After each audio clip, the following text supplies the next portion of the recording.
What's up, everybody? We made it to 2021, baby. Oh, yeah. That's it.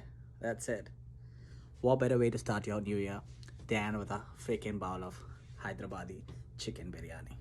Yes, I'm a proud fucking Hyderabadi, and tonight we're gonna make some authentic, amazing, world famous Hyderabadi chicken biryani. చేసి నువ్వే చూసుకుంటా. So if you want to tag along, stick around because shit is about to go down. చూడండి. But how do you make biryani? Here's how. You need 4 things. What are the 4 things? Love, compassion, discipline, and patience. If you don't have any of these, don't even try. I spoke like most of your dads, did I? First things first, biryani is all about how you manage your time, right? So the first things I suggest you to do is go soak your rice. Soak your rice for an hour or half an hour, whatever you feel like. Just soak it. No, don't do whatever you feel like. Soak it for a half an hour, right? Then next thing, deep fry your onions. I believe everybody knows how to deep fry onions.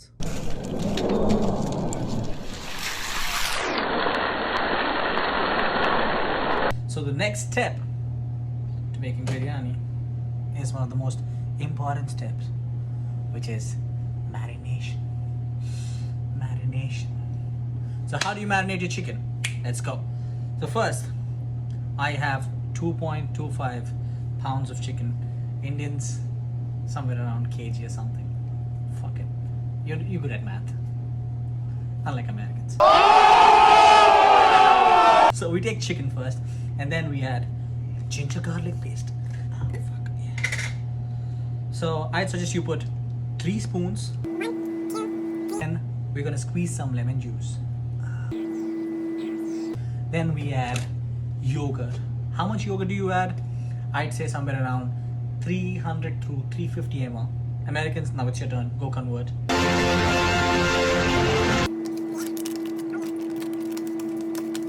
Next, we add the spice powders. Firstly, a little bit of coriander. I'd say 1.5 spoon should do.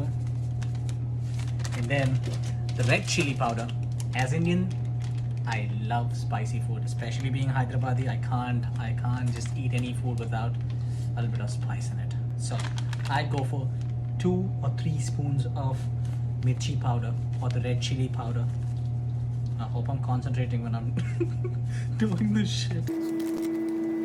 Turmeric powder is in every single Indian dish because Indians believe, or it's scientifically proven, that turmeric helps you a lot with a lot of shit. So go ahead, just put a pinch of turmeric, like I'd say like 1/4 of a tablespoon.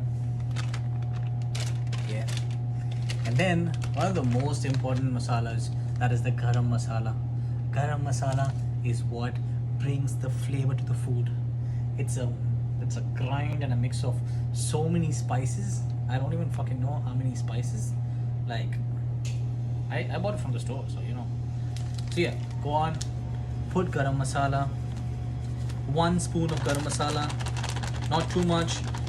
Garam masala is usually taken in lesser quantity than all the other masalas. Put that in mind. We add the leaves. We have the mint leaves. Go on and add mint leaves. A lot of people say that mint leaves are not really necessary, but I strongly feel that mint leaves give you the most exotic flavor to any biryani, be it chicken, mutton or goat, whatever it is. They give you the most exotic flavor. So if you have mint leaves, do use it, or else you can skip, but I don't recommend skipping. Just put in the effort, bitch. Go ahead. So yeah. Next, you put cilantro. I think cilantro is just like turmeric once again. I mean, we don't know a lot of purpose to it, but every Indian food has cilantro. Yeah. I'm Indian enough. So being Indian means you need green chilies. You need to feel that spice. It needs to hit your taste buds. So yeah, I'm grinding some of these green chilies and I'm putting it in the marination. So now if you remember, in the beginning I asked you to go deep fry your onions. So I have my deep fried onions here.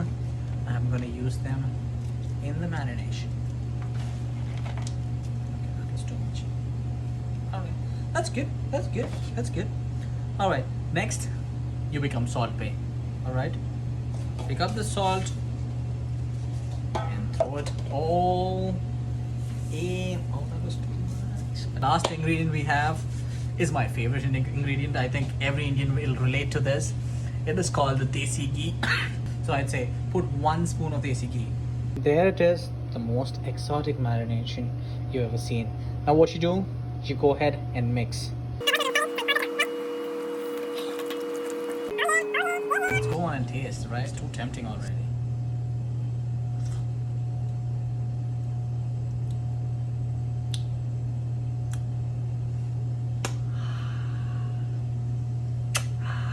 The fact that I've started cooking at 9:30 in the night and I'm super hungry, I've marinated only for 1 hour, but you feel free, marinate for 5 hours, 10 hours, 12 hours, as long as you want. I mean, the more you marinate, the better it is. Now, moving on to the next step. What do we do next? We cook the fucking meat. Put a bowl on the stove, light it up. Not the bulb, I mean stove. I mean, whatever. Yeah. And then put 5 to 6 tablespoons of oil.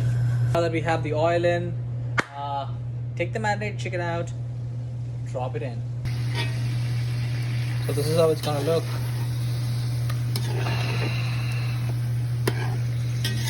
Keep stirring it for a bit so that it doesn't stick in the bottom. And let it cook for 10 to 15 minutes on high flame. So I guess I've had it for like 10 minutes.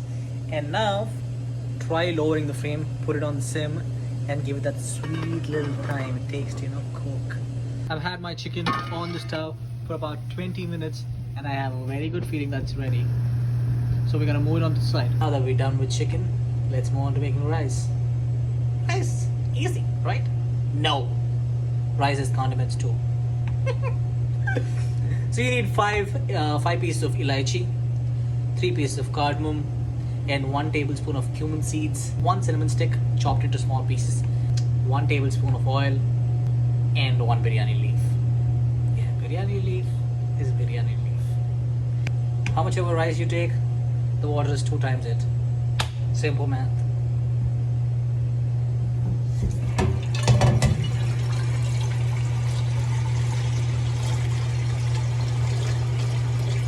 One eternity later. Also, fun fact guys, in New York, people only use groundwater. So everybody just goes up to the tap, opens the tap and drink water. There's no lot of water purifiers and all of that stuff around. So who doesn't have a job?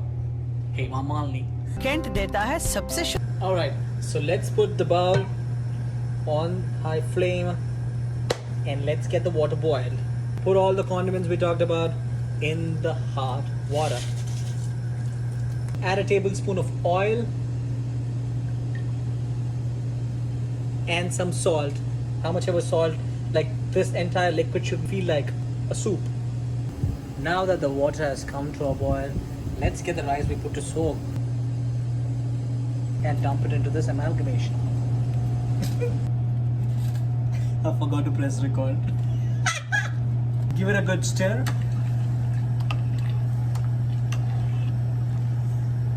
The most important thing about cooking this rice is you need to keep checking it because we don't want it to cook fully. We just want it to cook like 70-80%. It almost feels like the rice is cooked. So as soon as you feel like it's 70-80% cooked, start straining the water and just get the rice into a different container. There you go. The most amazingly cooked basmati rice. Smells so good. So now that we have both the chicken and rice ready, let's layer it up in a tin container. So first, let's make a layer of ghee, the desi ghee, which gives us the flavor. And over the desi ghee, let's have a plain neat line of chicken. Over the chicken, let's have a basmati rice flayed all over the place. And then over that, let's have some color. So it gives you a little bit of the glamour, the biryani glamour. Add a layer of deep fried onions and then finally garnish it with some cilantro. Let's close the lid, wrap it up and put it in the oven. Bye bye my old friend. that we put it in the oven, it's going to take about 15 to 20 minutes. Just let's leave it in there, let the meats and rice mix up and blend properly, and that's going to give us a great taste. All right, it's been 20 minutes at 250 degrees centigrade, so let's see how it's turned out. So freaking excited.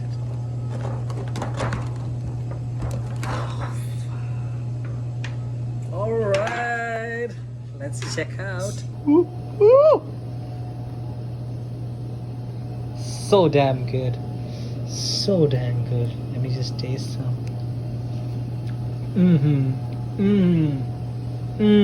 There goes the world famous Hyderabad biryani. So fucking good. It tastes so fucking good. Thank you so much for sticking along with me, and I hope you all try out this recipe and enjoy it as much as I do. If you do, just like, share it with your friends, and that means a lot to me. And until then, I am Vijay Kale. I'll see you around. Good night. Take care. Shalom.